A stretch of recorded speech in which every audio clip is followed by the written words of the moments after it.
Und?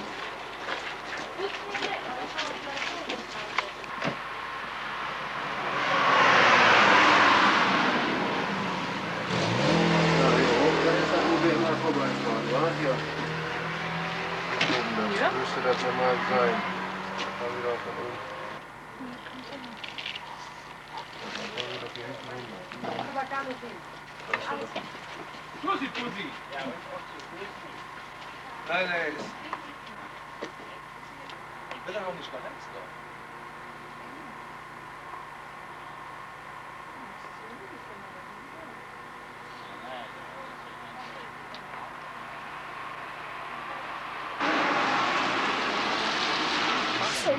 Geh mal da mal rüber. Ja.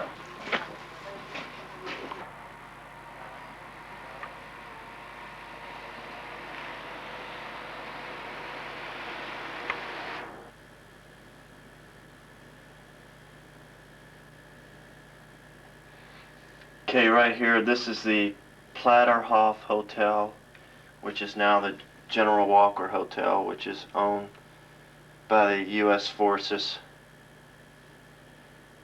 This being the Eagle's Nest, and this being the Platterhof, which is now the General Walker Hotel.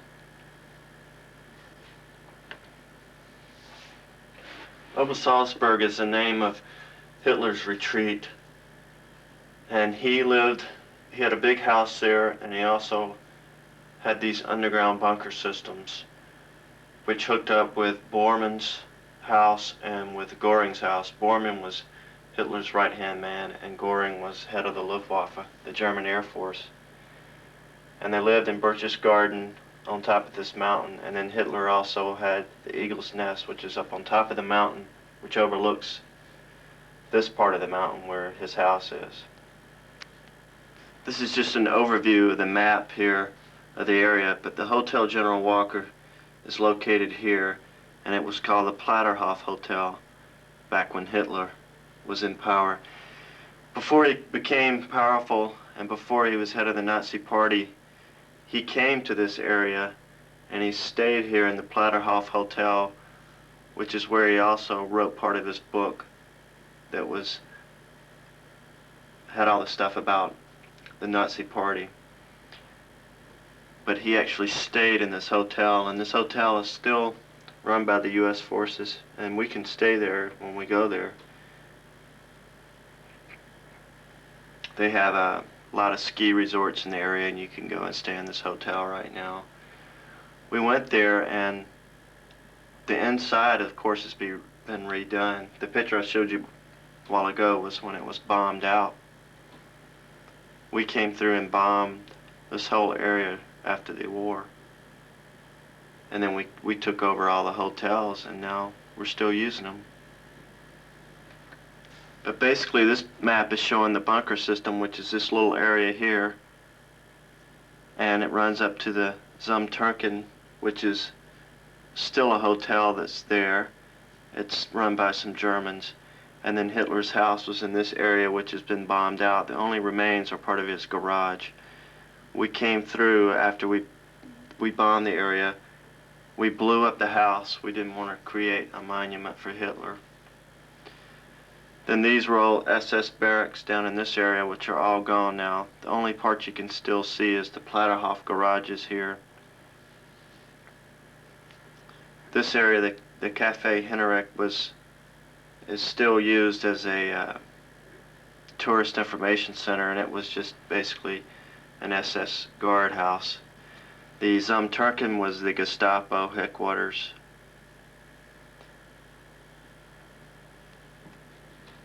Here's a closer view of the Hotel General Walker and the bunker system leading out, and I'll take you down in the bunker system in just a minute. This is the area of Hitler's private bunker, and you can still go down inside that through the Hotel Türken, and we went down inside it also. When I show you the tunnel system in a minute, the tunnels that are all painted white are part of this tunnel system. The ones that are still in bad shape are the ones that the U.S. still owns, which go under the Hotel General Walker. These tunnel systems were real elaborate back then. They had parquet floors and tiles. It was very elaborate and the most expensive stuff that anyone could afford in Germany. And it was all Hitler's stuff. But after we came through and bombed it, the local people from Berchtesgaden came up and looted the place. They chipped all the tiles away. They stole all the parquet floors, and now all that you see is just a tunnel system. There's nothing really elaborate about it anymore. You can just say you've been there. But you can go to any Gasthaus downtown Berchtesgaden, and they've got real nice tiles and parquet floors from which were stolen from after the war. And here's the cafe area. Right next to the cafe up on the hill was Hitler's greenhouse, which is this area right here. And you can just see the ruins of that now. And then this was the top of a hill, and it was a communications antenna system on top of that. Leading out this area was Bormann's house, right across the street from the Türken. And then Göring's house was up in this area. And he had his own tunnel system, which was not connected up with Bormann's and Hitler's system. This is just a cutaway view of what the bunker system kind of looked like. Hitler's house being right here. Then here's the Hotel General Walker, and they were all connected up through these tunnel systems. Another one of our hotels that the U.S. owns is the Evergreen Lodge, and it's where Hitler's architect lived, and that was Speer's house, and it's now used for the U.S. military to go and have a good time and go skiing. Another one of our hotels is the Skytop Lodge, and it was another one of Hitler's hotels that he had for people to come and stay there. And he also, that whole area was used as a model farm. And you'll see all this stuff in a minute. I taped the tour that we were on, but we were in a bus, so a lot of this stuff might go kind of quick and not understand it. So I'm going over this stuff. Here's Hitler's house. Basically, it was remodeled several times, but Bormann was one of the chief guys in charge of making sure his house was up to speed, and they made a lot of modifications to it. This big window here opened up by these big winches, and it would let down and be an open air type room. This was the house in the early days before it had a lot of modifications to it, but lots of people would come to Berchtesgaden area, to Obersalzberg, to see Hitler. And the train station in Berchtesgaden is very large, and it's a real small town, and the reason was because so many people were coming to see Hitler. Here's just some pictures of Hitler and Hitler's youth. Inside his house, it was very elaborate. Here's some color pictures from back then.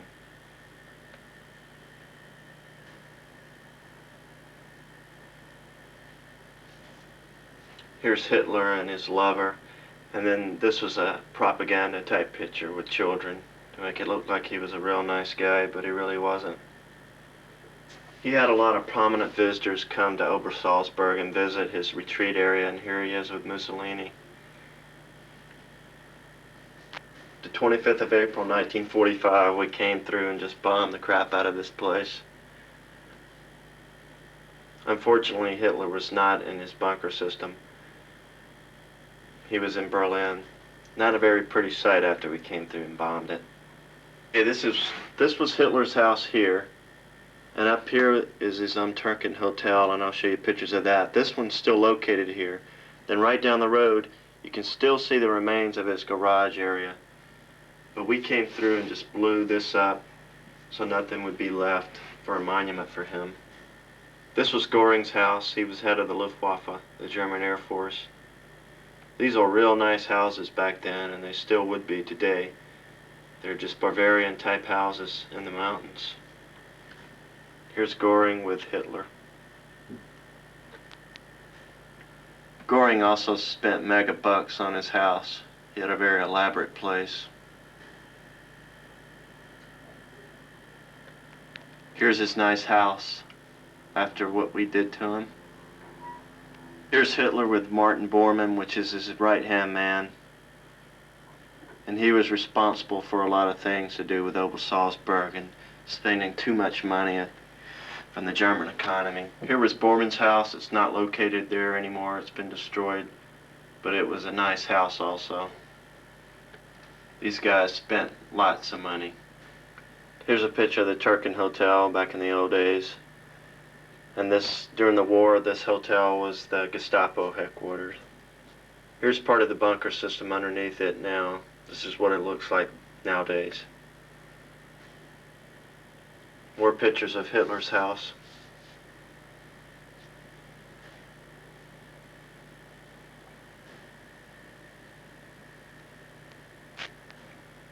And here's the remains of it before we blew it up. And the only part left now is the garage part, and this is this part right here. This part right here, and you'll see it in a second. So now I'm going to run the videotape on the tour.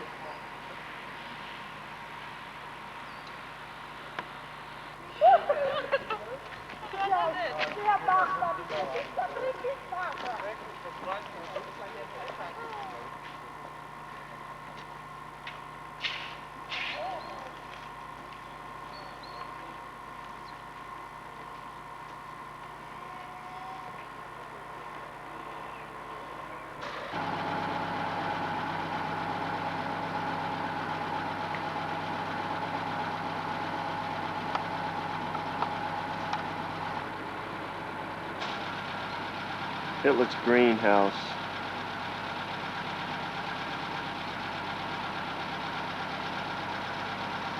Any cars coming?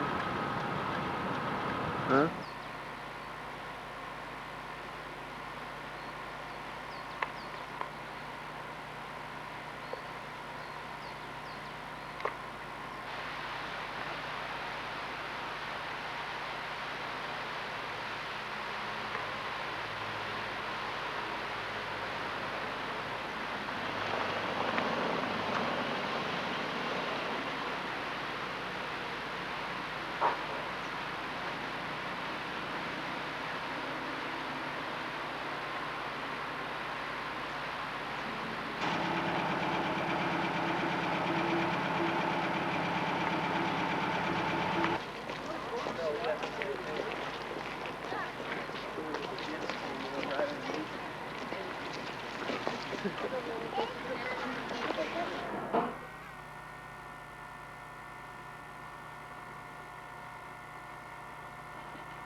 You see in the background a building which is slowly falling down. It's known as the Guest House Hohe Gühl. During the Third Reich, it was used by the VIPs who were invited on the Obersalzberg. For example, Chamberlain, the British Prime Minister, Hirohito, the Japanese Emperor, and Mussolini, the Italian dictator. And his NSDAP, the National Social German Workers' Party, took over the Obersalzberg. For instance, to the left side going across, here's a road, or a little track. You'll see it going up between the trees. That's going up to what was known as Camp Antonberg, and that's where they had a large workers' camp for approximately 3,000 labourers and a large cinema which would seat approximately 1,000 labourers. And that's where they played mostly propaganda films. The road we're now travelling on, as I mentioned, was a small mountain road, and it was built exactly the same as it is today, which for those days was very, very modern. The problem was during the winter time, the vehicles getting up here had several problems, so Adolf Hitler called in his architect, Albert Speer, and ordered him to have this road centrally heated. Never quite happened, but he nearly tried. Adolf Hitler and his little movement, the NSDAP, decided they were going to purchase all the houses. Two people refused to sell the houses, so their houses were confiscated. East slope from the Skytop. During the Third Reich, the Skytop Lodge was used as a Gutshof. A Gutshof was a model-day farm. Martin Bormann, the right-hand man to Adolf Hitler, decided he was going to show the nation how productive Germany could be. So he had a model-day farm built, which was a failure. In detail later on. Coming up to the left side in a moment, you'll see a ruin coming up. A lot of people presume that was a residence from Adolf Hitler, but they're wrong. It was a pigsty.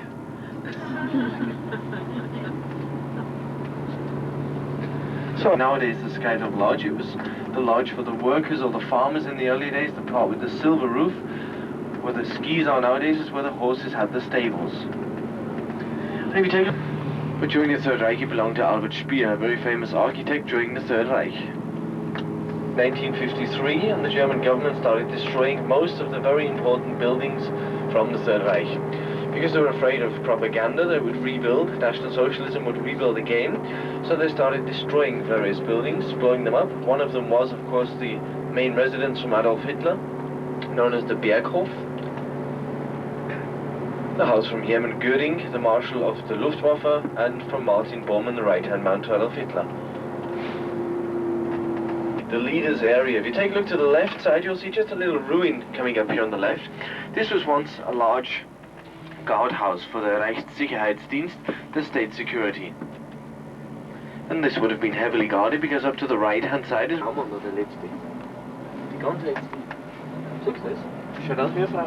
And if you now look up to the right, you'll just about see a small part of the garage. That was once a 19-room mansion. I should be showing you on the slides. And that's all that's left. It was blown up in 1953 by the Bavarian government.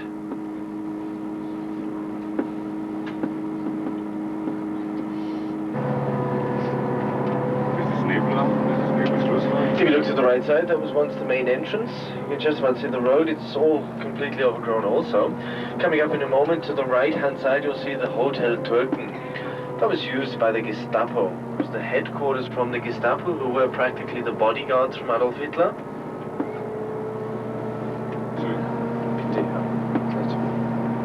Had the children here. They were to go to school in their own kindergarten. To the left side, coming up, you're going to see a red door. That red door was once the entrance to Martin Bormann's bunker. Martin Bormann being the right-hand man. Up on top of the hill here, coming up to the left side, it's known as the Göringhügel, the hill from Hermann Göring, because Martin Bormann and Hermann Göring had the houses there, which I shall be showing you on the slides. Coming up to the right-hand side, you're going to see a little one go skiing. Coming up to the left, and vegetables daily. To the right-hand side, these yellow poles coming up here. Up there, the good old British came over in the 318 Lancaster bombers. They were to bomb first of all the Eagle's Nest, the diplomatic tea house, and then the private residence from Hitler. I missed it. It was from Hermann Göring. It was never blown up by the Bavarian government because they decided it was of no importance. And coming up in a moment, fire to this ruin on the right-hand side. 10,000 tons of coal burned for 6 months. That was of no importance, but they were once the SS dependence houses. They're owned by the German government today. Obersalzberg, that's where that fence which I was talking about would have been going down there. They always said if Adolf Hitler never came to Berchtesgaden, they would never have found it. Some of you may have known the main train station in Athens, because 5,000 people a day were coming to Berchtesgaden just to see Adolf Hitler. So he had in 1937 his station totally re-enlarged and redesigned. So they're still standing, they're rented out by the government. To the left side is a road coming up which is known as the Rossfeld, the highest ring road in Germany. Nobody knows exactly why it was built, it just goes up and back down again. Nowadays they use it for skiing, but Eddie didn't go skiing there. You can imagine 10,000 tons of coal burning for 6 months and it's still standing today.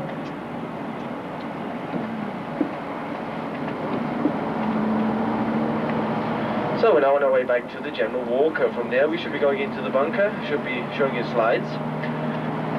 Give you a warning, if you have a jacket or a pullover, keep it on, as it's rather cold in the bunker. Down to the right you may just about see a large white square. It's a soccer field. I should be explaining that to you inside the bunker. And also a ruin, which will be coming up in a moment behind the General Walker to the right-hand side. Just make note of it. I have it on the slide and I'll explain it a little bit more in detail.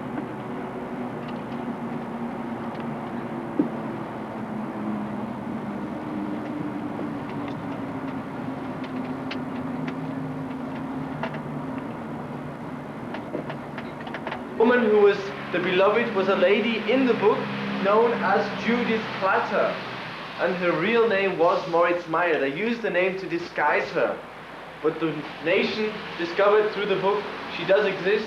More and more people were coming here just to get up to the things what were going on in the book. They came here just to see Moritz Meyer, and they found out she did exist under the the name Moritz Meyer and not Judith Platter. So she was very clever. She changed the name to the Platterhof, the courtyard of Judith Platter. More and more tourists were coming, which is more and more money.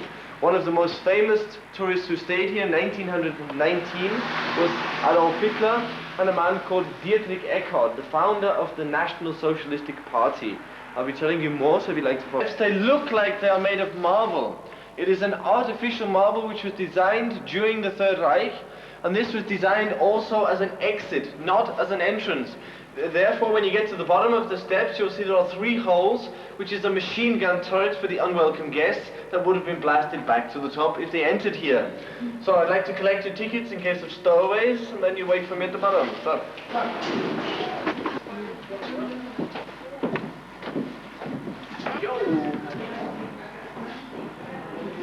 I better tell you exactly where you are. You're now in what's known as the southern, known as the Reichskanzlei in Berlin. It was practically the Houses of Parliament of Germany at that time. But the problem was, in 1939, wartime was declared, and the problem was, all the officials were living here, and all the official documents were there in Berlin. So they decided, problem, wartime has been declared. Adolf would have to fly towards Berlin to sign a piece of paper, and that piece of paper would have been on its way to Berchtesgaden, so there's a lot of confusion. They were crossing each other. So in 1940 they decided to build here the southern headquarters in this mountain phase. It never quite got here. It was on its way when the end of the war took place. So I'll show you some slides about the Obersalzberg. The year 1933 onwards, as I mentioned before, there was a building construction taking place of rebuilding the Obersalzberg. For instance, the Platterhof, the General Walker Hotel, the Berghof, the official residence from Adolf Hitler, the Hotel Türken, the Gestapo Hauptquartier, the headquarters of the Gestapo.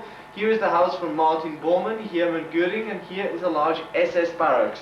If you remember before, I pointed out a white soccer field with snow on it. It wasn't very clear, but that square with the soccer field is on now was once the main courtyard of the SS barracks, and it is completely hollow, as the SS, the Schutzstaffel, the protection squadron, they used it as a rifle range and a gymnasium underground. First on Adolf Hitler, I'm sure you all know Adolf Hitler. Adolf Hitler was born the 20th of April 1889 in a place called Braunau am Inn. Adolf Hitler's father was once known Aloysius Schicklgruber, and he was married 3 times. After the second marriage, 9 years before Adolf Hitler's birth, he decided to get baptized, and he changed his name from Schicklgruber to Hitler. It didn't take him on. He was selling postcards in the streets of Vienna and Linz, and once he decided he's going to try and join the Austrian army. He tried to join the army, they wouldn't take him, so he came to Germany. First World War, he went into the German army. They took absolutely anybody who could shoot a gun, the General Walker. He met the man Dietrich Eckart, a very famous man. He was approximately 50 years of age at the time, and he was the man who introduced Adolf Hitler to National Socialism. They were sitting in what's nowadays known as the Bavarian Bar in the General Walker. They were sitting there discussing the movement they were going to rebuild, because the nation was a little bit fed up. They had 6 million unemployed. The monetary system was the Reichsmark. You'd need 1,000 Reichsmark for a loaf of bread. It went from 1,000 to 100,000, from 100,000 to 1,000,000, then from 1,000,000 to 1,000,000,000. They tried to overthrow the government. They failed. Adolf Hitler was arrested. Hermann Göring, who was at that time just a member of the NSDAP, he was shot in the groin. Then Adolf Hitler was tried to 5 years imprisonment for high treason. He was sentenced to 5 years. He only spent 9 months in Landsberg prison just outside Munich. He was well looked after. He had his own secretary, Rudolf Hess, who would walk into the prison at 8 o'clock in the morning, help him write his book, which is known as Mein Kampf, and then he would go home again at 4 o'clock. So he was well looked after. 9 months later, he came out of prison. He was then a hero. You know, like Russ, the guy who flew to Moscow and he was renting this little house here, Haus Wachtenfels. And when he came to power in 1933, he decided, I'm not going to rent it, I'm going to buy it. So he purchased the house, then he redesigned it from his own architectural drawings. It was all his own work. And Goebbels, the propaganda minister, came up and said, Addy baby, you're going to have to change the name of your house. Wachtenfels doesn't sound humble enough for a leader or a Führer. So he changed the name to Berghof, Berghof meaning exactly what you can see here, a very small mountain house, to make the nation think Adolf Hitler was humble. They obviously ate humble pie. You will see here a 19-room mansion designed by Adi himself. What was most famous was the window here, measuring 25 feet by 12 foot. It would be lowered hydraulically into the basement. For those times, very, very modern. The British Prime Minister Chamberlain was once here, drinking his tea. He once made a statement: Adolf Hitler's house is very, very beautiful, but it stinks. Berg, if you haven't seen it yet, it's a mountain range in Berchtesgaden in the direction of Salzburg. It's famous because it's the natural border between Austria and Germany. Also, Adolf Hitler would look out of this window and say to everybody, boast, you know, to the right side is my motherland, Austria, and to the left side, the fatherland, Germany. Panels. You'll see there also marble stairs, steps. This is inside the conference room. For instance, this large tapestry here would have been lifted up, and below it would have been a screen for such slideshows for conferences. It's another room, all oak paneling around the outside. The dining room, mahogany with parquet floors. Adolf, obviously he didn't dine alone. He was a vegetarian. He had his own cook just for his menu. Flowers shouldn't be grown in the garden. They're not productive. They're no good for Germany. But he had fresh flowers on his table daily. This was used mainly for propaganda.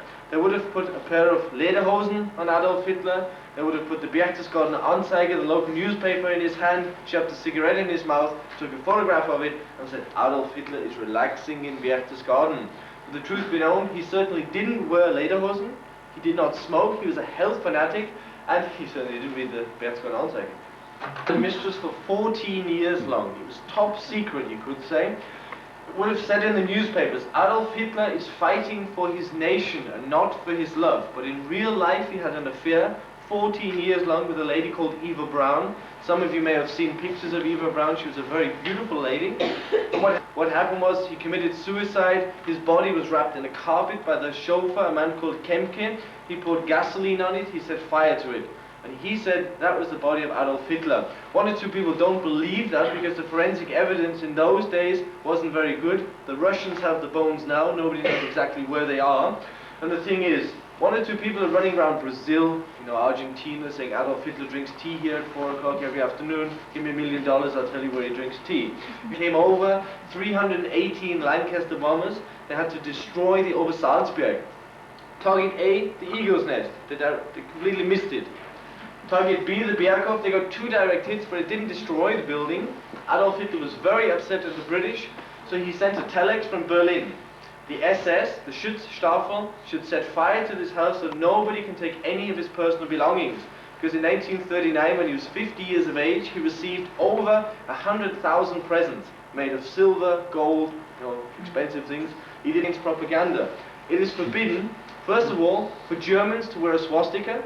It is forbidden to stand in groups like I'm doing here to talk about the Third Reich. It is also forbidden to come in here for German citizens. It's only open to the Allies, this bunker, because that law is still in operation against National Socialism. The German government are afraid that in groups like this, you know, the way we're talking now, I'm probably going to convince you all to become Nazis, and you're all going to go home and start voting National Socialism. But the German government, I don't think, realizes that the largest Nazi party is sitting in Lincoln, Nebraska in the United States of America, and the second biggest is in London in Great Britain. So the Bavarian government blew it up. Famous one. He designed a lot of buildings, a lot of autobahns, and also very industrial buildings. He died in 1981 in London. He was just visiting London as a tourist and dropped dead from Speer. Not only was he a famous architect, he was the most favorite architect to Adolf Hitler. 1933 belonged to a man called Dr. Zeitz. He had a children's sanatorium. When they decided they're going to buy the Obersalzberg, the NSDAP, they said, well, Mr. Zeitz, you're going to have to leave the Obersalzberg. Here's a little bit of money. Take your children's sanatorium elsewhere. Big tyrant. He would have punished the laborers, make them work up to 18, 19 hours a day. And he made a public statement in 1937. German women are worth absolutely nothing unless they're pregnant. And his wife had 10 children. And he had a special name here called the Obersalzberg Schwein, the pig of the Obersalzberg. You'll see here the house from Herbert Göring. Göring was the Marshal of the Luftwaffe, the Air Force. I mentioned in the main lobby 3 portraits. During the Third Reich, certain portraits were not allowed to be shown to the general public. For instance, religious pieces of art. They would have taken the religious pieces of art out of the churches and painted over them with typical portraits of National Socialism. You go to Göring, a total of 60,000 portraits were found here on the Obersalzberg.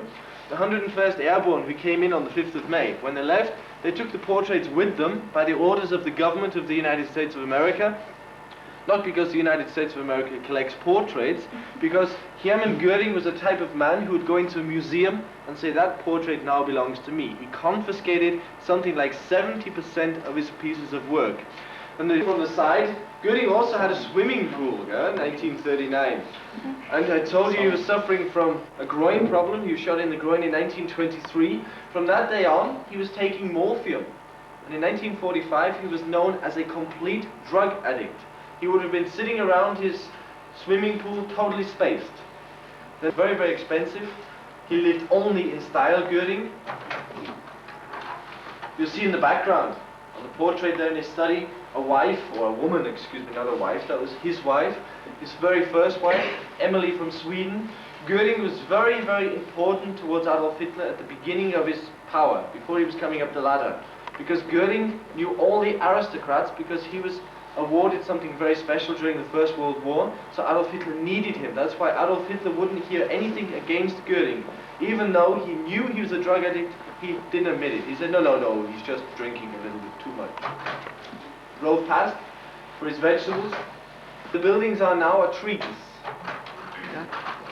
That's during the summertime. You see the General Walk or the Platterhof in the background. This building here was once the employees' building. Then the good old British made sure they wiped it all out.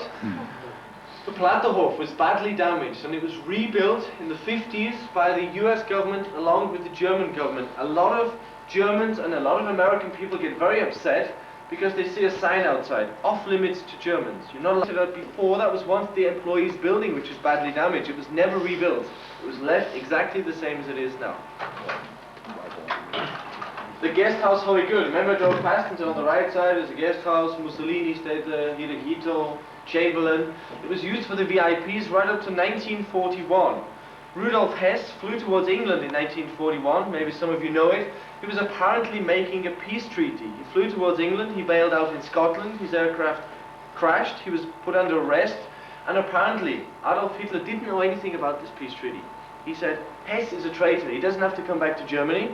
So we won't use this house, the Hohe Güll, as a VIP house. We will use the Beckstein house, which is the residence of Rudolf Hess, which is sitting right in the middle of the golf course of Skytop.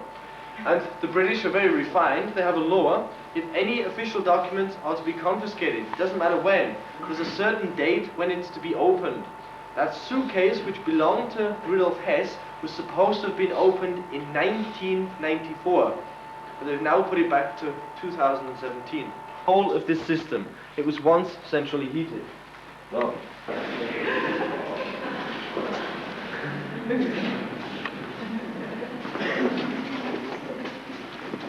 German politics doesn't only revolve around questions. Headquarters, if you're not in the military, means offices left, right and center. I have to show you every single office in here and explain to you who sat there, what they've done. I've been here all day. So from management, I'm told to tell you the important rooms. Take a look straight ahead. To the left and the right, you will see offices. Same was used as the SS headquarters. They had a lot of official documents here. And when the Allies marched in, they were to search this whole complex. There was a large fence, as I mentioned before, around the whole of the Obersalzberg. The people of Berchtesgaden, they knew something was going on up here. They knew Adolf Hitler was here. They knew everything, but they didn't know this was here. Nobody knew. It was all top secret. And in 1945, the Allies came in. The SS went out. They set fire to this room, for example. You see the black tar substance, because there was a lot of very important documents. But what you have to put into consideration and think, the floors were all parquet. Ceilings and here were all wooden panels. Beautiful tiles throughout.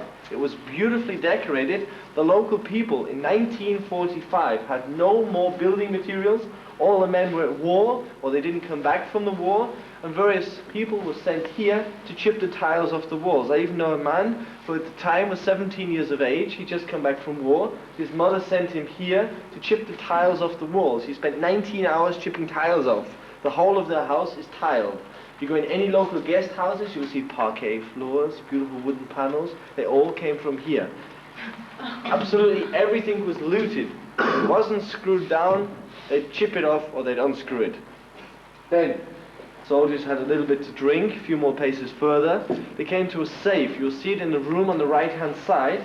It weighs approximately 1.5 tons. The young soldier couldn't open it, so he shot at it with a bazooka.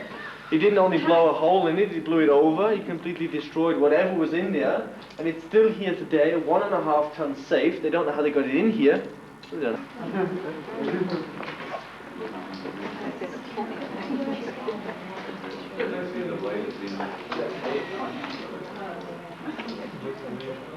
German tourists are out here because, as I mentioned, they're afraid National Socialism will rebuild. So the American government said, well, we just show our soldiers, our dependents, the bunker, it's nothing to do with National Socialism. And the German government said, okay, do it, but only to a certain point. From here, you can't go any further. And I once had a gentleman, an elderly gentleman, he came to me and he said, can I please come on your tour? A German gentleman. I said, no, I'm sorry. It's against the rules and regulations. I'm not allowed to. I'm also scanned now and again by the German government in case I'm causing propaganda. And this old gentleman had tears in his eyes. You know, I have a heart also. I said, okay, come on. He wasn't undesirable. He had to work in here and he told me exactly how they made it. One team would have been blowing out the rocks, the other team would have been in the other direction, coming towards here, and this way to that way. They would meet in the middle. And the other team would have been pulling out the rocks. They had another team laying the bricks in 3 different layers. This, which we are now standing in here, they could do in 78 hours. You couldn't do it nowadays in 3 weeks because we have so many coffee breaks, they don't pay you overtime, you know, things like that. So always ask, you know, what shape is it, what's it look like? They said no. So I took a rope down the elevator shaft. I've upsailed, I've been throughout the whole of this bunker complex. It is exactly the same as here. The only difference is you won't see one bare brick because it was all completed and beautifully decorated. But everything was also looted, and it is very, very dangerous because the salt mines were below us. They need fresh water to produce their brine for salt. They have water tanks here on the Obersalzberg, which were very rusty in 1957. They decided they will build new tanks, and in the meantime they will flood the bunker system and use it as a storage area for fresh water. They stored in here, not in this part, in the lower parts, fresh water for the period of 9 months. Therefore, it's very, very structurally dangerous in various parts. And that's my tour over with. So. Can't see all the way down. Look at this. I mean, they're talking about a pretty large elevator. Oh, look at that.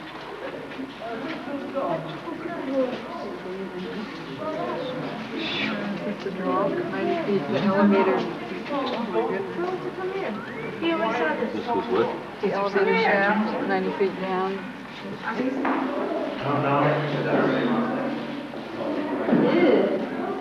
creepy in here.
Roof of a house never finished. Let's go for it.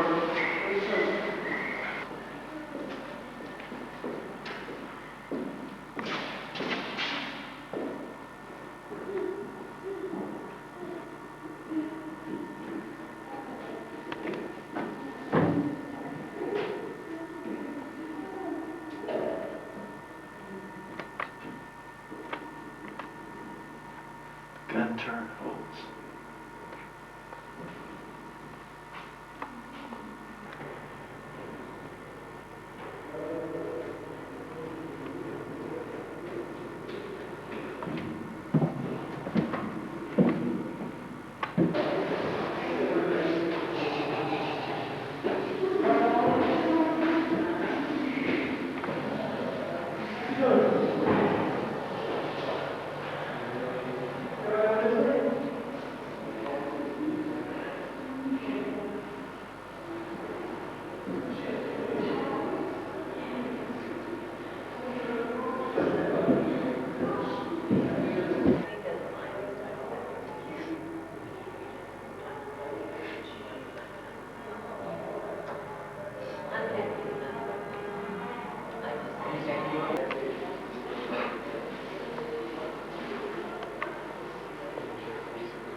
Standing at the driveway where Hitler house was.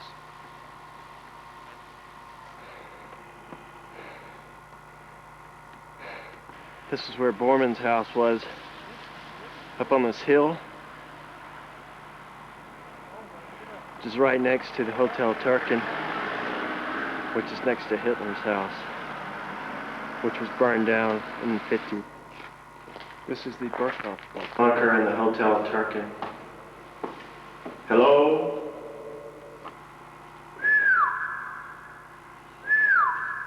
Here from the other one. We got the shelter of the machine gun. And here's the machine gun turrets.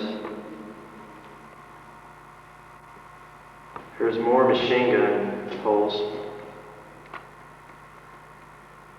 in the Hotel Türken bunkers. And here was the dog kennels.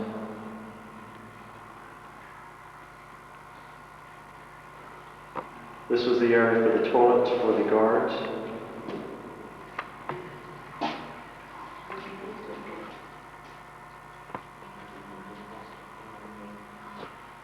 This was in the area of the heating and ventilation vents.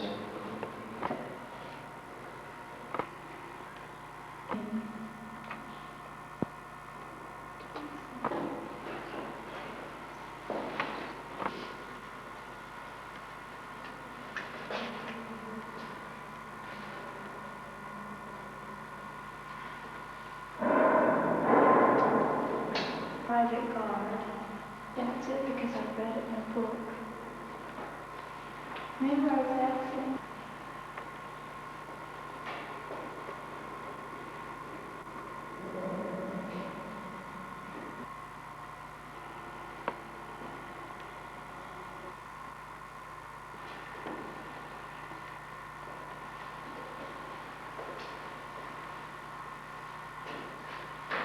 Were Hitler's rooms for himself and his wife, but it's been blocked off now.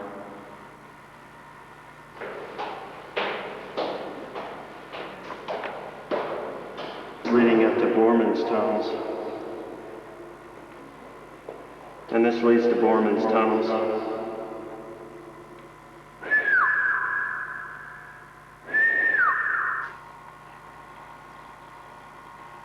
And also the greenhouse and Bormann's bunker.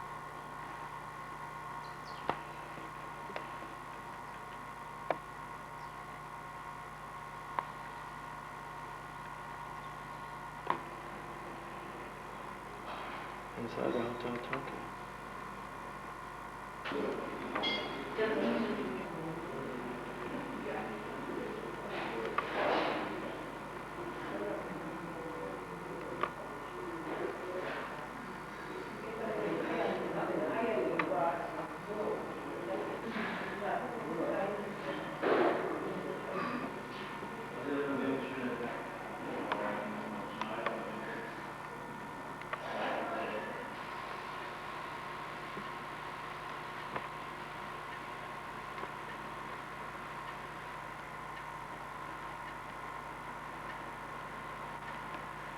This again was the communications center, lookout point, on top of this hill area.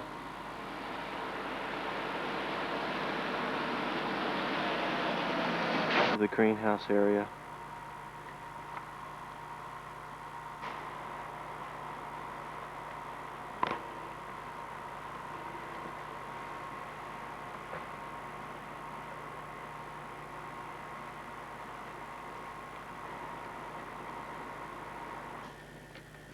Here's the Cafe Henrik. It's now used as a cafe and a tourist information point. But it was once an SS guard house. The top of this hill is the Eagle's Nest, and this picture's taken from down around where Hitler's house would have been. The Skytop Lounge, which is now used as a U.S. military hotel, and this was the model farm area.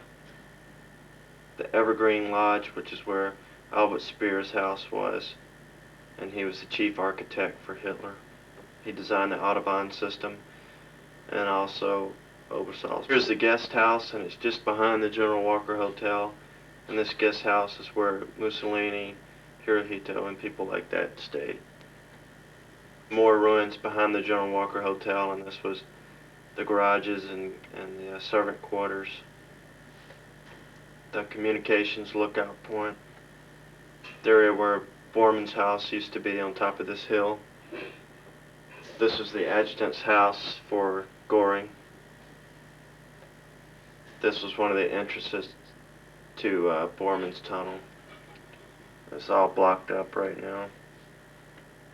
Here's the pigsty, which is very similar to what Hitler's house ruins look like, but it's not. This is inside the Hotel General Walker, and you saw some pictures a while ago, and all those paintings, and the one located over Liesler's head is the paintings that he took out of churches and stuff and painted over them with scenes of wildlife and stuff like that. This is the dining room inside the Hotel General Walker, and they have pretty good food. We ate there one night. Some of the same pictures you saw a while ago inside the bunker system.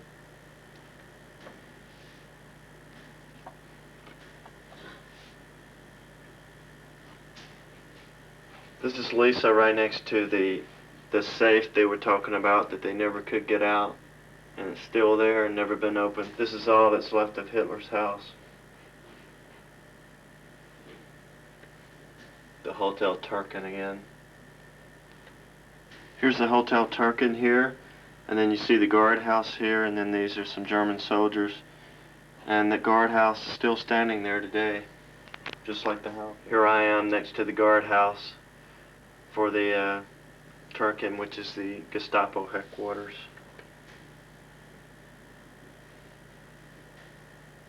This is a front view of the hotel, and this is standing from the driveway to where Hitler's house was.